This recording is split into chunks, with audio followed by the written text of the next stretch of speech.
Deputi Hukum Tim Pemenangan Nasional Ganjar Mahfud, Todung Mulya Lubis berencana melaporkan Capres nomor urut 2 Prabowo Subianto ke Badan Pengawas Pemilu. Hal ini buntut dari kehadiran Prabowo Subianto di acara perayaan Natal Kementerian Badan Usaha Milik Negara, Senin 15 Januari 2024. Todung menyatakan, seharusnya BUMN mengundang seluruh capres yang ikut kontestasi pemilu 2024 di acara BUMN. Menanggapi tuduhan itu, Koordinator TKN Fanta Prabowo Gibran, Andi Riza Ferdiansyah mengatakan, Prabowo Subianto hadir di sana bukan untuk berkampanye dan tidak menyampaikan visi misi sebagai presiden.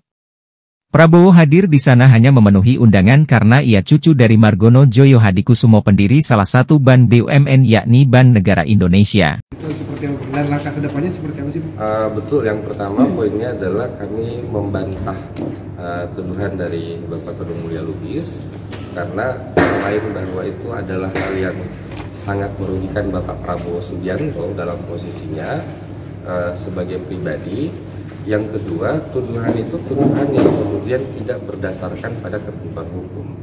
Karena jelas berdasarkan pasal 1 angka 35 Undang-Undang 7 tahun 2017 tentang pemilihan umum, definisi kampanye adalah kegiatan yang hanya dilakukan oleh pasangan calon atau orang yang ditunjuk, pihak lain yang ditunjuk oleh pasangan calon untuk menyampaikan visi misi, program, dan citra diri. Sedangkan pada kegiatan Natal BUMN tidak ada satupun penyampaian tentang visi misi Pak Prabowo, tidak ada satupun penyampaian tentang program Pak Prabowo sebagai capres ataupun citra dirinya.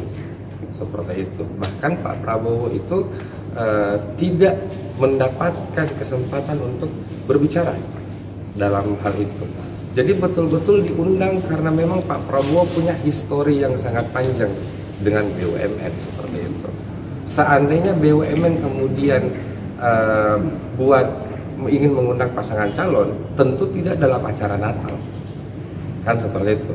Bisa dengan acara seperti yang dilakukan oleh KPK misalnya, atau forum-forum yang lebih khusus untuk itu. Makanya kami melihat bahwa tuduhan itu adalah tuduhan yang betul-betul sangat tendensius dan tidak seharusnya keluar dari seorang Todung Mulya Lubis yang pengacara senior yang mengerti hukum, yang kami sangat harapkan sebenarnya orang-orang hukum yang ada di setiap tim pasangan calon ini betul-betul bisa menetralisir isunya, bukan malah menjadi orang yang memperkeruh isu gitu. Karena hukum itu kan menjadi rulesnya pesta demokrasi ini. Seperti itu mungkin. Bang, tapi apakah nanti ini dirasa sebagai merusak citra dari Pak Prabowo sendiri, kan sudah dituduh terkait dengan hal tersebut?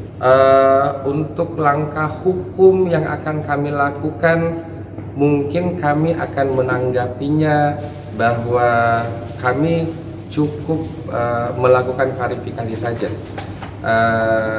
Pak Prabowo dan Mas Gibran lebih mengedepankan politik yang santun dalam kontestasi ini, dan menurut kami dengan melakukan penjelasan dan tidak melakukan langkah hukum mungkin itu bisa cukup mengklirkan dan tidak semakin mengaburkan wacana yang ada di masyarakat seperti itu.